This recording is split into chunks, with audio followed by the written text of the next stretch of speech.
Assalamualaikum warahmatullahi wabarakatuh. Ya, berjumpa lagi di materi statistika pendidikan. Nah, pertemuan kali ini kita masih akan membahas tentang uji regresi. Kalau di pertemuan sebelumnya atau di video sebelumnya kita telah membahas tentang uji regresi linear sederhana, maka pada kesempatan ini kita akan membahas tentang uji regresi linear ganda. Nah, apa sih itu uji regresi linear ganda? Jadi, regresi linear ganda adalah teknik yang digunakan untuk memperoleh model hubungan antara satu variabel terikat atau dependen dengan satu atau lebih variabel bebas atau independen. Jadi, yang membedakan antara regresi linear sederhana dengan regresi linear ganda adalah jumlah variabel bebas yang ada pada penelitian tersebut. Jadi, kalau regresi linear sederhana tadi hanya menggunakan satu X dan satu Y, maka di regresi linear ganda itu menggunakan satu atau lebih variabel X dan satu variabel Y. Jadi minimal ada dua ya variabel X untuk regresi linear ganda. Nah, adapun uji prasyarat sama saja dengan uji regresi linear sederhana. Jadi uji prasyarat yang harus dilakukan sebelum melakukan uji regresi linear ganda itu sama. Yang pertama adalah uji normalitas dan yang kedua adalah uji linearitas. Jadi kalau datanya sudah normal dan linear, baru kita boleh melakukan uji regresi linear ganda. Nah, seperti di uji regresi linear sederhana, di regresi linear ganda juga ada formulasi umum nih teman-teman. Ya, ada Y sama dengan A ditambah B1X1 ditambah B2X2 ditambah BNXN dan seterusnya. Di mana Y itu adalah variabel terikat atau dependen atau biasa kita sebut Y, kemudian A itu konstanta, kemudian B1, 2, sampai N itu adalah koefisien regresi variabel bebas, kemudian X1, 2, sampai N itu namanya variabel bebas atau independen. Kenapa di sini ada tulisan B1X1, B2X2, BNXN? Jadi ini adalah rumus umum sampai X-nya N. Jadi kalau di sini nanti variabel X-nya hanya 2, berarti hanya sampai di A ditambah B1X1 tambah B2X2. Stop sampai sini. Pun kalau misalnya X-nya ada 3, berarti tambah lagi B3X3. Dan seterusnya, seperti itu. Nah, selanjutnya kita ke contoh kasus.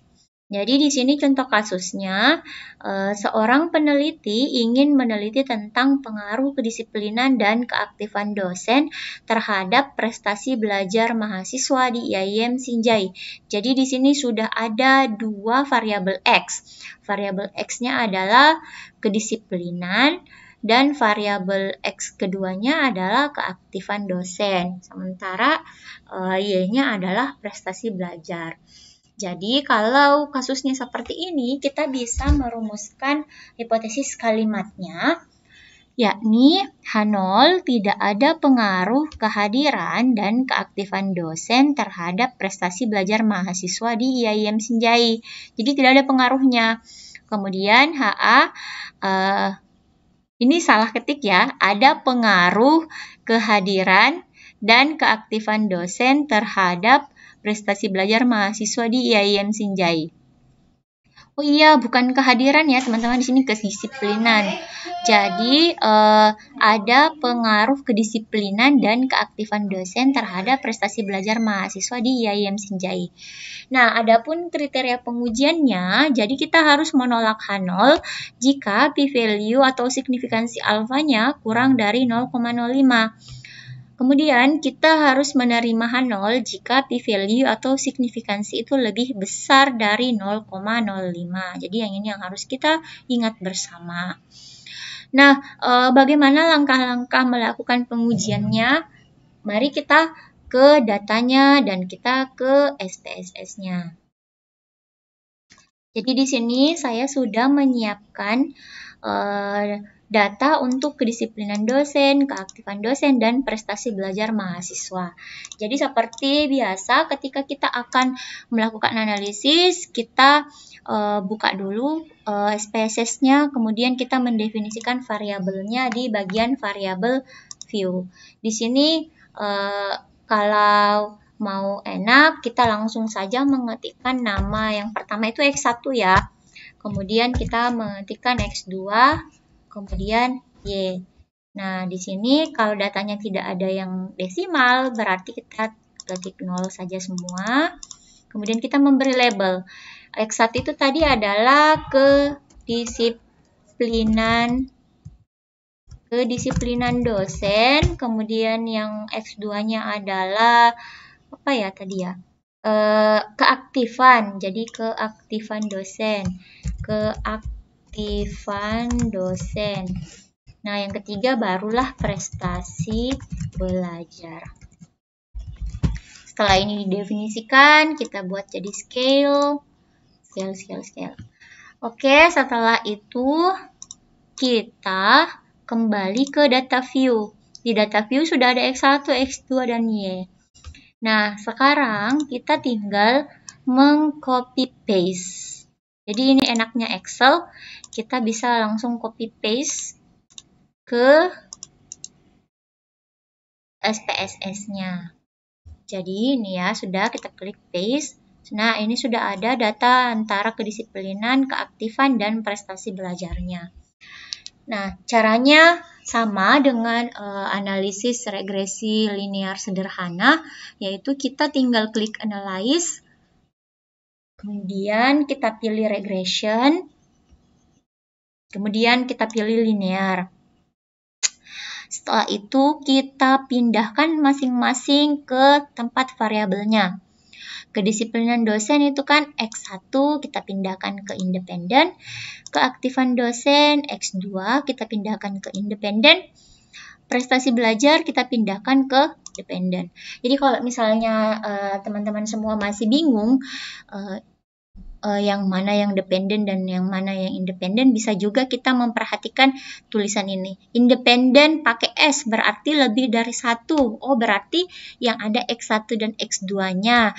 Terus dependen itu hanya 1 yang boleh masuk ke situ. Oh, berarti itu adalah variabel Y. Jadi seperti itu ya triknya ketika misalnya lupa yang mana yang dependen dan yang mana yang independen. Setelah kita pindahkan ke kanan, kita kemudian klik OK. Nah, setelah itu akan muncul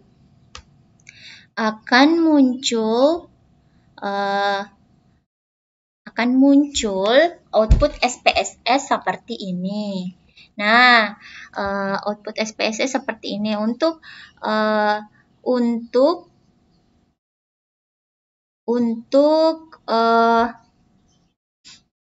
signifikansi yang diperhatikan adalah yang ini. Ini signifikansinya adalah 0,000. Jadi 0,000 ini lebih kecil dari 0,05 sehingga bisa kita menunjukkan bahwa data tadi itu memiliki pengaruh antara keaktifan, kedisiplinan terhadap prestasi belajarnya. Namun, jika kita ingin menginterpretasikan satu persatu, misalnya kita ingin menginterpretasikan dulu variabel X1 terhadap Y.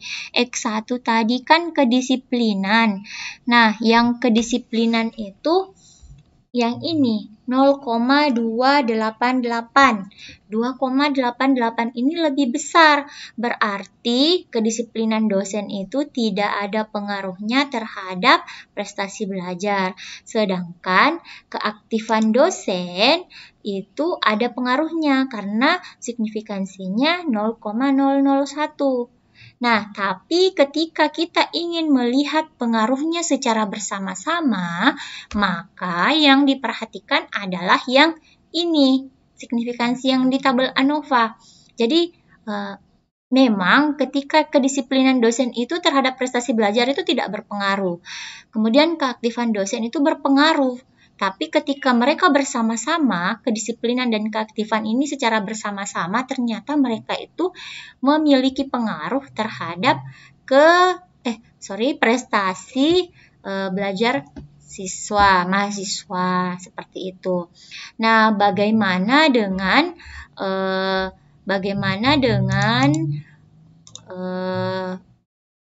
formula? Jadi di sini kan ada formula. Jadi cara untuk mengisi formula ini, jadi ini adalah konstannya 1,509, kemudian 0,197, kemudian B2-nya 1,064. Jadi ini ya. Jadi ini adalah koefisien regresi untuk atau formula regresi untuk data yang tadi kita cek kembali 1,509, 0,150. Ini 0,150, kemudian yang ketiga 1,064. Oke, benar.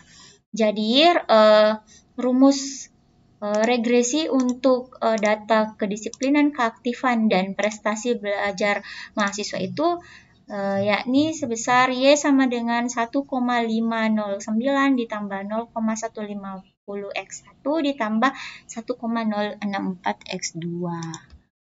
Ya, jadi seperti itu untuk menghitung atau menguji regresi linear ganda. Saya kira cukup sekian. Sampai jumpa di video selanjutnya. Wassalamualaikum warahmatullahi wabarakatuh.